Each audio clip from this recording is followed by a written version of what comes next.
Hola amigos, un día más nos une la cultura a pie de redes. El protagonista de hoy empezó su trayectoria profesional gracias a una de las antiguas máquinas de escribir, digo bien.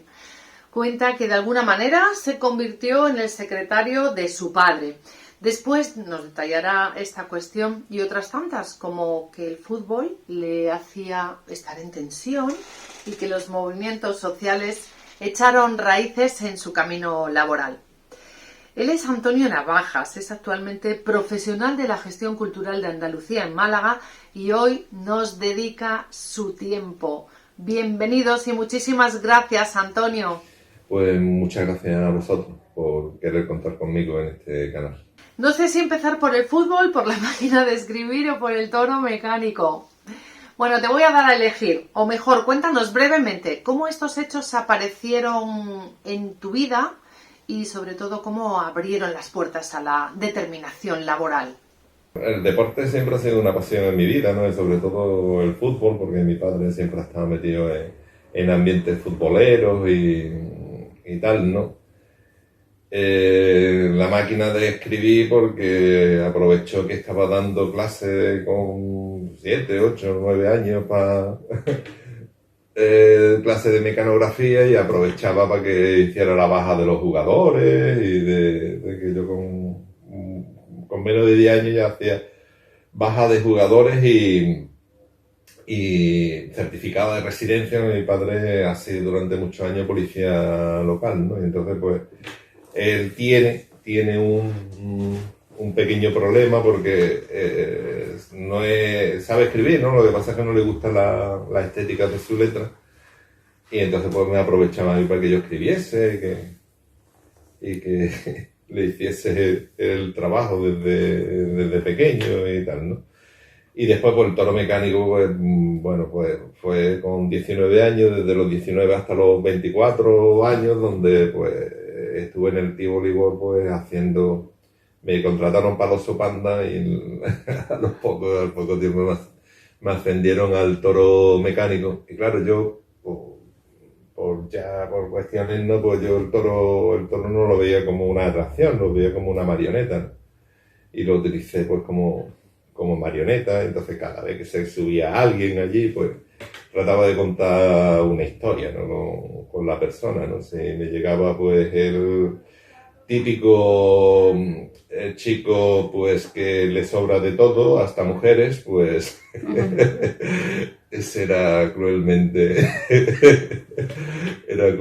tratado desde el toro mecánico, ¿no? Y si pues iba pues el chaval pues algo así que se le veía que iba detrás de una chica y quería quedar bien y tal, ¿no? Pues lo tratamos de convertir pues en el héroe de la noche. Bueno, pues estas son dos historias, ¿no? Entre medio iban muchas, ¿no? El toro podía ser pues o toro o vaca, dependiendo de quién se subiese. Entonces pues me lo pasaba bien, el público se lo pasaba bien y entonces pues todos disfrutábamos y es una forma de yo siempre procurar de pasármelo bien en todo lo que hago, ¿no? Y entonces pues allí pues es una forma de pasármelo bien, ¿no? Y de aprender, bueno, y aprender todo, yo creo que allí aprendí todo lo que es las claves del mundo del espectáculo. Allí durante 5 temporadas, durante 8 horas al día, pues, se aprende muchas cosas. Aprende cómo reacciona el público, qué es lo que le gusta al público, qué no es lo que no le gusta, ¿no? Yo lo recuerdo con mucho cariño, creo que es la mejor escuela, porque había comunicación con la gente que veía, ¿no? Antonio, ¿tuviste algún problema con la implicación de tu trabajo? Porque hace unos años no había la apertura de ahora mismo ni la libertad de hoy en el mundo de la cultura. ¿De verdad que viviste la censura en tu piel cuando proyectabais algunos temas escogidos por ti en el cineclub de la época? Había censura y fue una censura desde la libertad y la que siempre ha seguido, ¿no? No hay un resultado económico, porque se buscaba en el cineclub que hubiese un resultado económico y como eso no cumplió las expectativas, pues se lo ventilaron, pues ya está. ¿Los movimientos sociales fueron el semillero de la cultura? ¿Y en la actualidad lo son? Ahora mismo la gente y con lo que nos está tocando se está moviendo poco, más bien poco. Entonces creo que ahora mismo no. Yo creo que el personal no cree en la sociedad civil, en organizarse. Hay mucho descrédito a todo ese tipo de movimientos, de estructuras de poder, ¿no? Equivocadamente, ¿no? Porque es que es desde la única forma que uno puede cambiar las cosas, ¿no? Hay dos formas de cambiar las cosas. O tienes muchísimo dinero y puedes cambiarla porque tienes mucho dinero y te apetece cambiar las cosas y las cambias, ¿no? Pero los que no tienen esa posibilidad y ese poder económico se tiene que asociar con otros que tengan un interés común para conseguir cambiar las cosas, ¿no? Eso no implica que haya ataques de la gente que no le interesa esos movimientos sociales y haya el descrédito hacia los referentes de esos movimientos sociales, ¿no? Y eso hace que nadie crea en esos movimientos sociales, ¿no? Pero yo creo que eso es cuestión de tiempo que vuelva a cambiar, ¿no? Entre otras cosas porque cada vez es mucho más claro que hay gente que no le gusta la sociedad que tenemos y que queremos cambiarla en otro sentido. No sé en qué sentido, ¿no? Pero en otro sentido seguro que se van a cambiar las cosas, ¿no?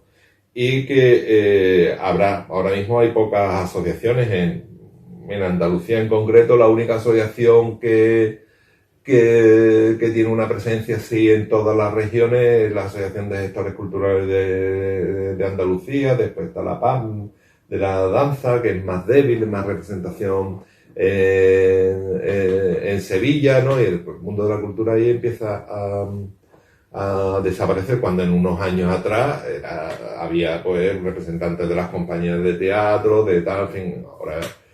Ahora pues ha vuelto con la crisis el tema de Alerta Roja, por ejemplo, o de Mute, ¿no? Pero que es una necesidad económica lo que nos mueve, no una necesidad cultural y social. Es decir, estamos pasándolo mal y necesitamos que nos dé ayuda. Yo creo que ese camino que se ha abierto ahora con esto se va a volver a tornar en cambiar estructuras y hacer pues de la cultura que sea una actividad sostenible para todos los que participan en la cultura. Hoy en día a veces el público tiene la sensación de que todo vale, sin embargo los protagonistas y gestores culturales escogéis muy bien, meticulosamente las obras y creaciones que se van a proyectar en las salas o que se van a programar, mejor dicho, en las salas o teatros. ¿Se intenta llegar al público mayoritario? Yo siempre he dicho que el éxito no significa llenar un espectáculo, que cada cosa que haga tiene un éxito y un número de espectadores, ¿no? Evidentemente hay que hacer una programación dirigida al máximo de personas posibles, ¿no? Para que de ahí nazca pues la afición y nazca después pues los gustos por diferentes tendencias más minoritarias, ¿no? Mucho más minoritarias, ¿no?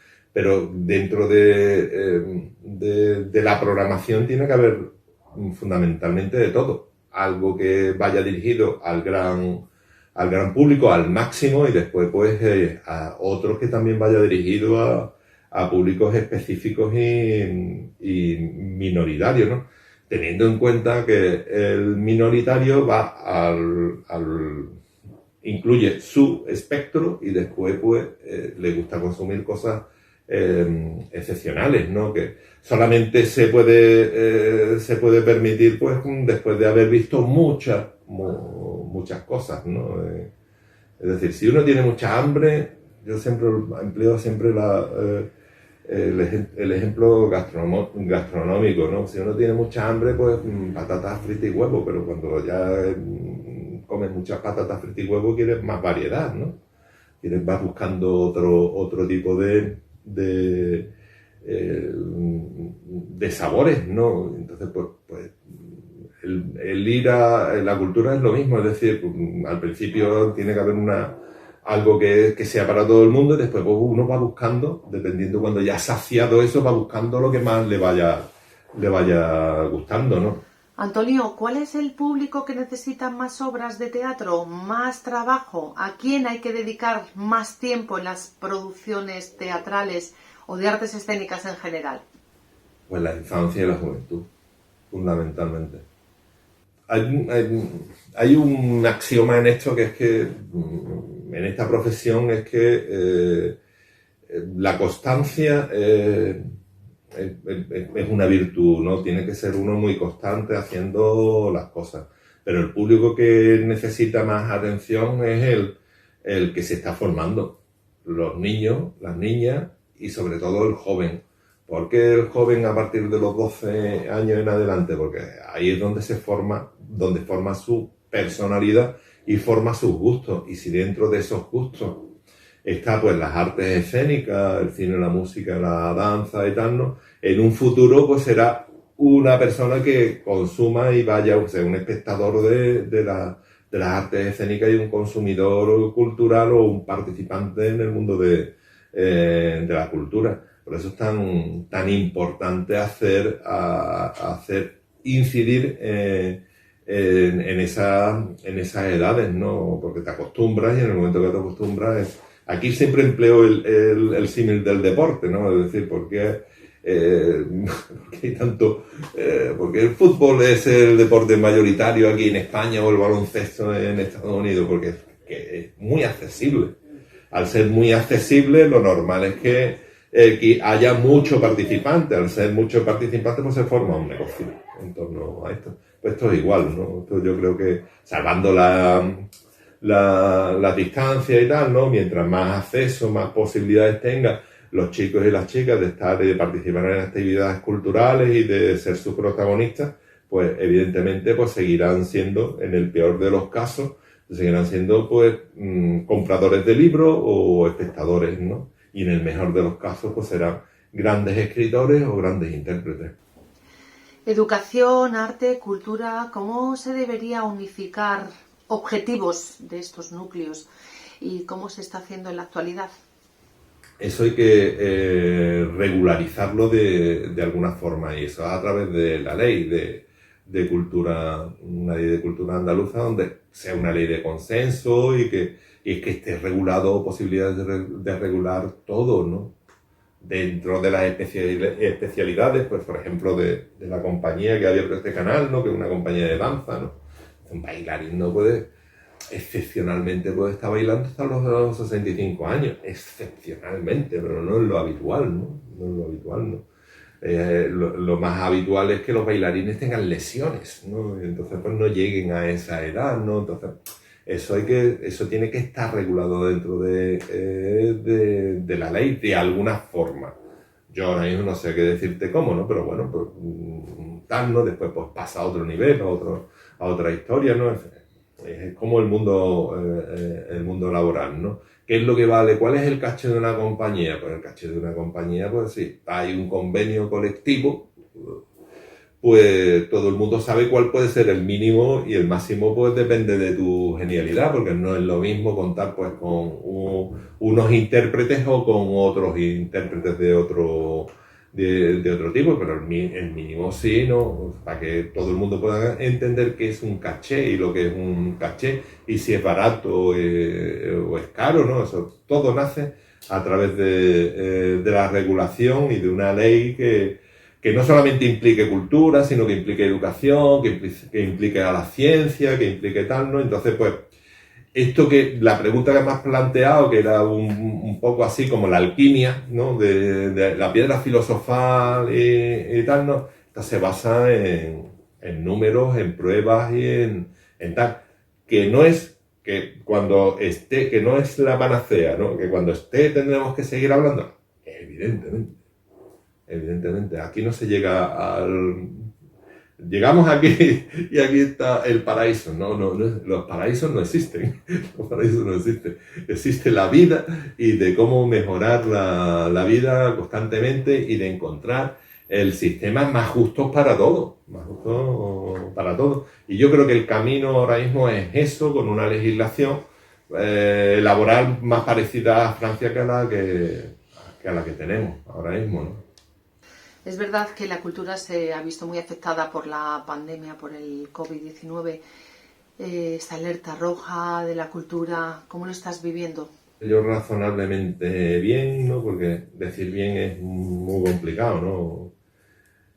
Y preocupado, mucha preocupación por todo, por cómo están los compañeros, por cómo los compañeros y las compañeras de profesión y sobre todo la incertidumbre de no sabemos qué es lo que va a pasar, ¿no? O sea, en una época mala, ¿no? Es que, en fin, en los años 20 del siglo pasado, no vea cómo se fue, ¿no? Con el crash del 29, y en este siglo no hemos empezado, ¿no? Se ha empezado duro, ¿no?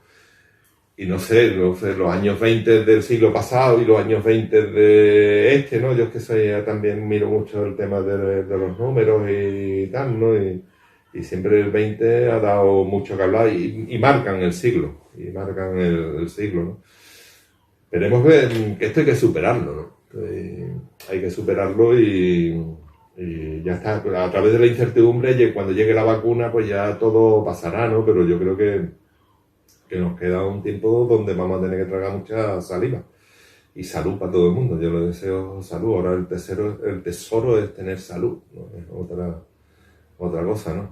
Mucha preocupación. Muy preocupado por todo cómo va a hacer. Pues sí, ojalá que pronto podamos decir que ha sido un mal sueño. ¿Cómo es el público de Málaga en concreto? ¿Y tú cómo eres como espectador? Empiezo por el final, ¿no? Sería injusto decir que soy un mal espectador, ¿no? Pero así me siento, porque quisiera ir a más sitios donde puedo. Pero al final, al cabo del año, creo que estaré en torno a las 200 o 250 horas vistas, una cosa así, ¿no? Entonces, claro, decir que soy un mal espectador después de ver tantas funciones fue un poco así de masoca, ¿no? Pero así me siento, ¿no? Que quisiera ver más cosas de las que puedo ver, ¿no? Y el público de Málaga o los espectadores y las espectadoras de Málaga son magníficos. Van al teatro, o sea, eso ya es un éxito, ¿no? Y nosotros lo que estamos es en la búsqueda de ese público para que sea más numeroso en nuestro espacio y en las salas que tenemos a disposición y en las propuestas que hacemos, ¿no? Queremos que ese público maravilloso sea mayoritario, ¿no? Muy mayoritario. Y de la única forma que se consigue es que haya muchos espacios como el Cánovas, ¿no? Bienvenido el Teatro del Soho, y bienvenido La Cochera, bienvenido la Mainaque, bienvenido la Tragaluz, bienvenido a todas las salas y propuestas artísticas que hay, ¿no? Esto es muy parecido a la restauración. Un bar en una calle no vive 5 bares, viven los 5, ¿no? Porque ya se forma ahí un clúster de bebidas y tal, ¿no? Y de tal, ¿no? Y esto es lo mismo, mientras más espacio haya en la ciudad, muchísimo mejor, ¿no? ¿Qué sería? ¿Competencia entre nosotros? Para nada, no sería ninguna competencia, podrían permitirse vivir los 5 espacios escénicos perfectamente porque habría mucha más difusión de las artes escénicas, habría un sitio donde pudiese venir la gente, como Broadway, que es una manzana, o el The Seine en Londres, ¿no? Que también es una zona, ¿no? Pues esto también se podría... Pongo el ejemplo más cercano, ¿no? Porque lo mismo puede ocurrir en el Soho, o en el entorno del Teatro Cervantes, que también está muy cerca del Teatro Cánovas, ¿no? La cuestión es sumar y que los espectadores, los ciudadanos de Málaga, pues vean ir al teatro como una cosa suya, que quieran participar y que es una cosa que tienen que defender a sus espacios escénicos y sus artistas, sus artistas. Pero no porque triunfen en Broadway, ¿no? Sino porque lo puedes disfrutar en tu ciudad y no tienes que ir a buscarlo a Broadway, sino que lo tienes aquí cercano, ¿no? Hay que ir a Broadway ve por otros motivos. Oye, Antonio, una curiosidad, ¿existe alguna presión política o del ambiente de tu trabajo para programar unas u otras actividades? Yo nunca he recibido ninguna presión para poner, o yo no la he considerado presión, ¿no? Porque que alguien quiera exponer en el teatro Cánovas algo, ¿no? Yo recuerdo hace mucho que solamente se lo dije a una compañía, pero era por una cuestión de que, en fin, eso era ya en una falta de respeto al público poner eso en escena, ¿no? Es lo único que hice, y hace muchísimo, algo así como 30 años, ¿no? Porque es que no era una propuesta artística, era alguien que quería tomarle el pelo al público, y así lo consensuamos los miembros del equipo y tal, ¿no? Pero no, nunca he recibido presión para poner a nadie en escena, entre otras cosas porque no soy el responsable de eso, ¿no? A mí me llegan muchas cosas desde, mira, que he programado esto, pues no tengo nada que decir porque no es parte de mi trabajo programar, sino proponer a Sevilla, en concreto al director artístico de Espacio Escénico de la Junta de Andalucía, Manuel Llanes, de proponer pues cosas que puedan venir al Teatro Cánovas, ¿no? Con tu experiencia, Antonio, ¿puedes saber cómo puede funcionar un espectáculo? ¿Cómo facilitar de alguna forma el camino a los artistas noveles y compañías profesionales? Eso sí se vuelve. Eso, hombre, la experiencia hace mucho, ¿no? Yo ahora con 56 años, pues ves un proyecto y sabes si va a tener recorrido, no va a tener un recorrido, ¿no? Eso que os hablaba al principio del toro mecánico, de decir que esto gusta, esto no me gusta, ¿no? Esa sensación de público, pues sí, se sabe, ¿no? Lo que pasa es que el éxito, hablar de éxito, cuando uno habla de éxito, pues se figura, pues no sé, a Messi o a Cristiano Ronaldo, ¿no? Eso sí, eso es una forma de disfrutar el éxito, ¿no? La arte escénica, el éxito es otra cosa, es tener trabajo, ¿no? Tener, pues a lo mejor, 50 bolos al año, ¿no? O 75, porque el mercado no está ahora mismo para más, ¿no? Pero sí. Lo que pasa es que no es el éxito que uno puede pensar con estos dos elementos que he puesto también, como en Messi o Cristiano Ronaldo, que ganan pues 40 o 50 millones de euros al año, ¿no? En artes escénicas son otros niveles, que guste el espectáculo, que tenga posibilidad de trabajar, eso sí hay, sí lo tiene, pero te lo da la edad, ¿no? Antonio, ¿cómo conociste a Fernando Hurtado? En lo personal, en lo profesional y después a la compañía. Nos tenemos que remontar al espíritu de la colmena, ¿no? Para hablar de Fernando Hurtado y cómo lo conocí. Pues yo Fernando Hurtado lo conocí en el Instituto de Martirico, porque él estudió allí con su hermano, ¿no? Entonces pues, lo conocía de oída porque como jugaban en el Málaga, entonces pues, allí esto era una auténtica revolución, como que dos, ¿no? Yo soy mayor que él. Entonces allí todo el mundo pues, que jugaba en el Málaga, que se iba a la Rosaleda, que si estaba en el malagueño y tal, ¿no? Pues entonces a partir de ahí pues nos conocíamos, incluso yo creo que en algún momento jugamos algo en el patio aquel y tal, ¿no? Y después, pues, tuve referencias suyas, porque con Fernando yo creo que hasta bien entrado el 2000 no hemos así entablado conocernos y hablar personalmente, ¿no? Con él, ¿no? Porque siempre ha sido con Ángel, estuvo también con Ángel en la escuela, la central, con Ángel Baena también sonaba, ¿no? Pero yo no lo relacionaba, ¿no? Y después a principios del año 2000, ya trabajando aquí personalmente, pues ya lo conocí personalmente y recordé que lo conocí pues con 16 o 17 años, cuando él era el hito en Martirico, porque había dos mellizos, dos gemelos que jugaban en el Málaga, ¿no?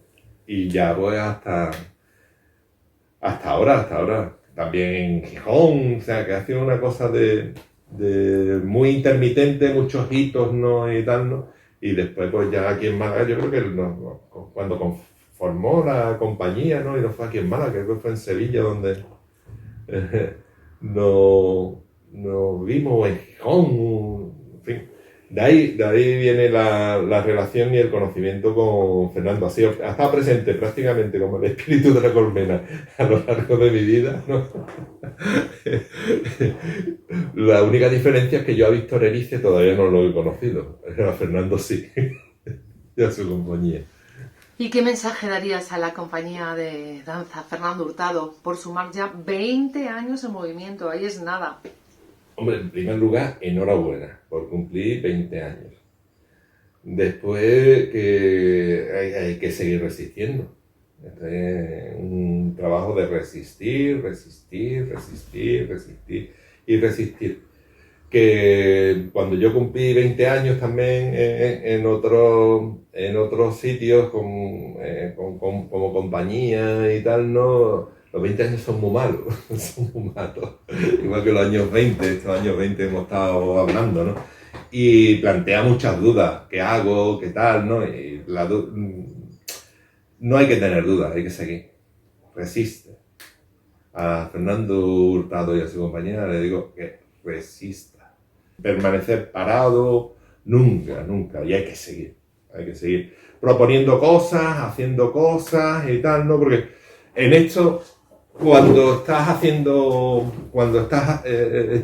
cosas, eres útil y la gente se acuerda de ti. Cuando no haces nada, no existe.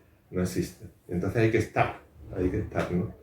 Hay que ser y estar, dos verbos que en todos los idiomas hay que aprender lo que son la clave del idioma y de la acción.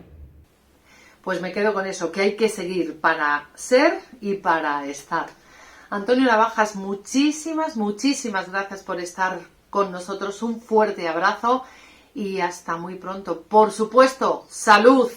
Pues muchas gracias por querer contar conmigo y dar la enhorabuena por la iniciativa del canal y de hacer estas entrevistas que he visto que la estáis haciendo a otros y a otras compañeras tan interesantes y sirven muy bien en eso de conocerse uno a otro en otros perfiles, como siempre, pues, tanto Fernando como vosotros pues tenéis buenas ideas, por eso os he aconsejado que sigáis. Os necesitamos. Y también a todos vosotros, hasta muy pronto, nos vemos aquí en La Cultura a Pie de Redes. Un beso, salud.